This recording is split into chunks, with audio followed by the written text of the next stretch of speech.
Okie dokie. In this video, I'm going to try to answer the most common question I get.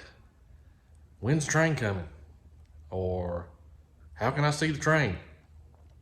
And for someone that's been chasing trains for a long time, that may be an odd question, but for somebody that's just getting started, it's a pretty serious question. So in this video, we're going to talk about signals. We're going to start out at the absolute basic, and then we're going to work all the way up to some of the more advanced ways of tracking a train. So let's get this video started. Southern Rail Fan is the place for amazing videos of all types of trains. Southern Rail Fan, subscribe today. Okie dokie. Well, chasing trains is a whole lot like fishing. You got to do a whole lot of preparation for a whole lot of waiting. The very first thing you need to do is figure out where you're at. That sounds simple enough, but if you're visiting family or being in an area that you haven't been before, you need to find out some of the basics about what might be around you for two different reasons. One, you want to find the busiest and most productive place to go train watch. And two, the most important, you need to find the safest. The railroads usually don't run through the best part of town. There is exceptions to that, but for the most part, they don't run through the best part of town. So start out with Google and just punch in railroads around and put in your location. For me, it would be Marion, North Carolina. I would put in railroads around Marion, North Carolina, and it will pop up saying CSX, Norfolk and Southern. And every once in a while, there might be an article pop up about something outstanding in your area, such as a viewer platform or a feature about the railroad. Just like here, if you punch in Marion, North Carolina, you're going to get usually an article about the loops at Southern and Old Fort, or the loops on the Clinchville in the northern part of the county. So once you kind of figure out where you're at and you've picked a location, you need to try to find out where that location is on the railroad as far as mileposts. Let's look at that. Okie dokie, I just filmed a train go by here at Moody Town. This is where I do most of my filming. Well, how do I know where I'm at? There's two ways. Let me show you. On the crossing gate here, which is still activated from the train that just went by, you'll see this blue plaque.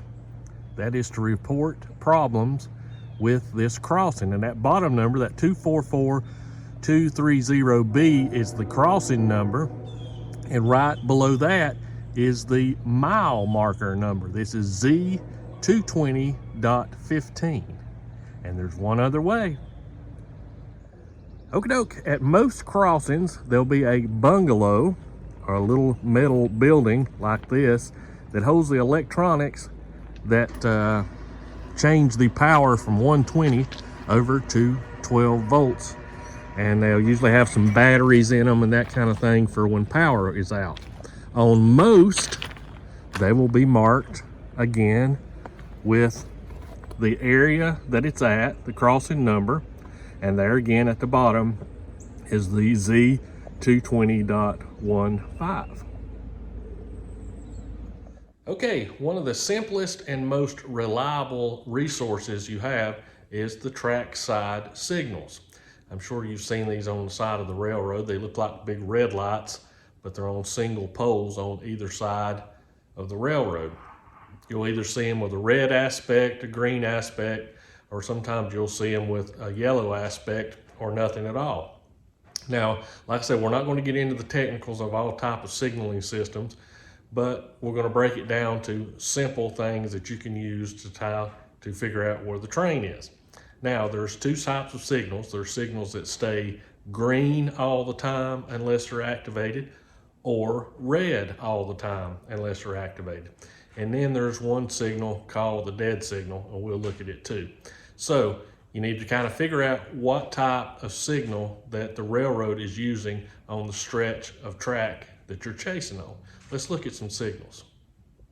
Okay, we're outside the Marion Depot on the Norfolk and Southern AS line. As you can see, that signal there behind me is green. What does that mean? means there's no trains around anywhere. That means from this signal to the next signal to the next signal, there's nothing in those 2 blocks as far as a train coming. Now this signal stays on all the time. And if you were to look at this signal or look at the signal on the other side, the only way that you could tell that a train was coming is either this signal would be yellow or would be red. And if it would be yellow, that means the second block up has a train in it. Could be coming this way or going the other way. If it goes from yellow up to green again, that means the train's going away from you. Now if it goes from yellow down to red, that train's coming toward you. Let's look at CSX. All right, now we're on the south end of Marion on the CSX line, and I hope you can see those back there. I'll turn them around in just a second so you can see a little bit closer, but all those signals are red. You think, hey, there's a train coming.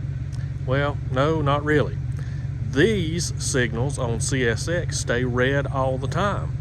So it's almost, well, it's not almost, it's exactly reverse of what the signal we just saw on the Norfolk Southern.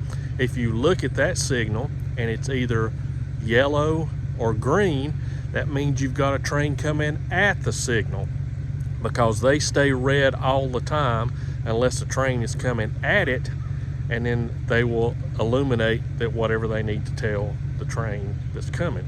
So if it was yellow, that means it has an approach signal and it needs to stop in the next block. If it's green, it can keep on rolling because it's clear till it gets to the next signal.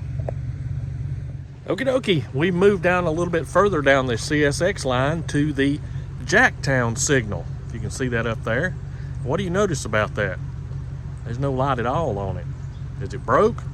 Nope. This is what's called a dark signal. It's not protecting a passing siding or a diamond or anything. It's just protecting a stretch of railroad. So it stays dark unless there's a train coming at it. So if you pull up next to a dark signal and it's showing a green aspect, that means there's a train coming at the signal, and he's pretty close, because the next signal down, for instance here, the next signal down is Fayroe. So when a train is coming north and sets off the signal there at Fayroe, that signal turns green as it's coming by. Now if you pull up and that aspect is either yellow or red, most likely that means that the train has already passed this signal and is heading off into the distance, so it's already past you. Okie doke. It may take some practice to get down the old signals, but you can keep working at it. But now that we've got a little bit of information gathered, we know where we're at, we know the milepost, and we know the railroad, you can go on Google and punch in railroad frequencies. And that's what you can use to listen to the railroad radio traffic and really start tying down where some trains are at. Most railroads work off of a frequency of 155 point whatever.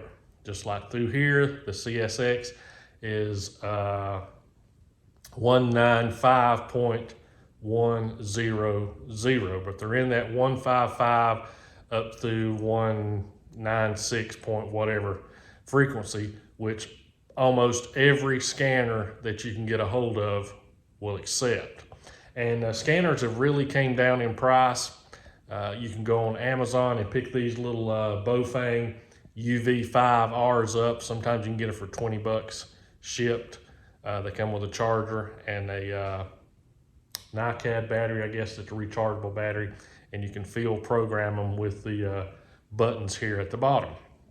And again, go on Google and just punch in the railroad and the general area that you're at, and somebody will have the frequencies listed. I think you can go on National Railroad or National Radio, something, another channel. If I've remembered, I'll put it down in the description, and it has all of those listed. Now, what you're gonna hear on the radio is the locomotive engineer, or sometimes the conductor, will be clearing signals. Now we just talked about signals, so like when the train comes by the signal, it'll say, like if it's train 135, they'll say 135 clear whatever signal. Now, this is one of the things that you're going to have to learn through networking and social media, which we'll talk about next, about signals. Each of those signals has a milepost associated with it. Very, very rarely does a train call that signal by the milepost. Most all signals have a nickname. So usually at a siding, passing siding, it'll be named after the local town or community that it's in. Just like right above where we film at Moodytown is the Marion passing siding. So the south end of Marion, that signal, they call it the south end of Marion. But the next siding or next signal down from Moodytown is right beside a road called Jacktown Road. So the railroad will call that signal as Jacktown. So if you've got a train coming north, he may say M692 clear signal Jacktown. So you need to kind of learn the nicknames of where the places are at. But you can hear the dispatcher talk to the train. You can learn about any kind of delays. Sometimes the dispatcher will call and say, hey, can you give me a milepost where you're at? We've got this going on or that going on. So now one tip I can give you with these that you need to pay attention to. That's the little bow things. When you program these, you need to program them so they will not transmit. You don't want to be caught transmitting on a railroad frequency. They know they will find you.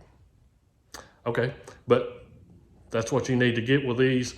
And I was trying to think of something else I was going to say, but I don't remember it right now. So now let's talk about networking and social media. Well, before we talk about social media, I forgot to mention another way that you can listen to the railroad radio traffic is through your cell phone on an app called Broadcastify. Broadcastify. You can go on to Broadcastify and it will allow you to search for repeaters in the area. And when I say repeater, how Broadcastify works is someone sets up a scanner and which monitors whatever traffic you're interested in. For example, the railroad, that's what we're talking about. And it is broadcasted out over a private network that you can pick up on your cell phone. Fantastic. Just like with Marion here, you have the Marion Area Railroad Broadcastify. Then you have the Bostic Area Broadcastify. There's a Spruce Pine feed, and I think there's a Watauga feed. So there's all these feeds around everywhere that you can listen to the railroad frequency on your cell phone. I absolutely love it. I probably depend on that more than anything else. Now, talk about depending on things. Let's talk a little bit about social media. You can go on Facebook, for example, and join groups. And those groups will be whatever rail line that you're fanning on. It could be, East Carolina Railroad fan page. I'm just making something up on Facebook. And you can join that. And people will post, hey, I'm in such and such, this train just passed, or hey, I heard that such and such train's leaving this terminal heading that way.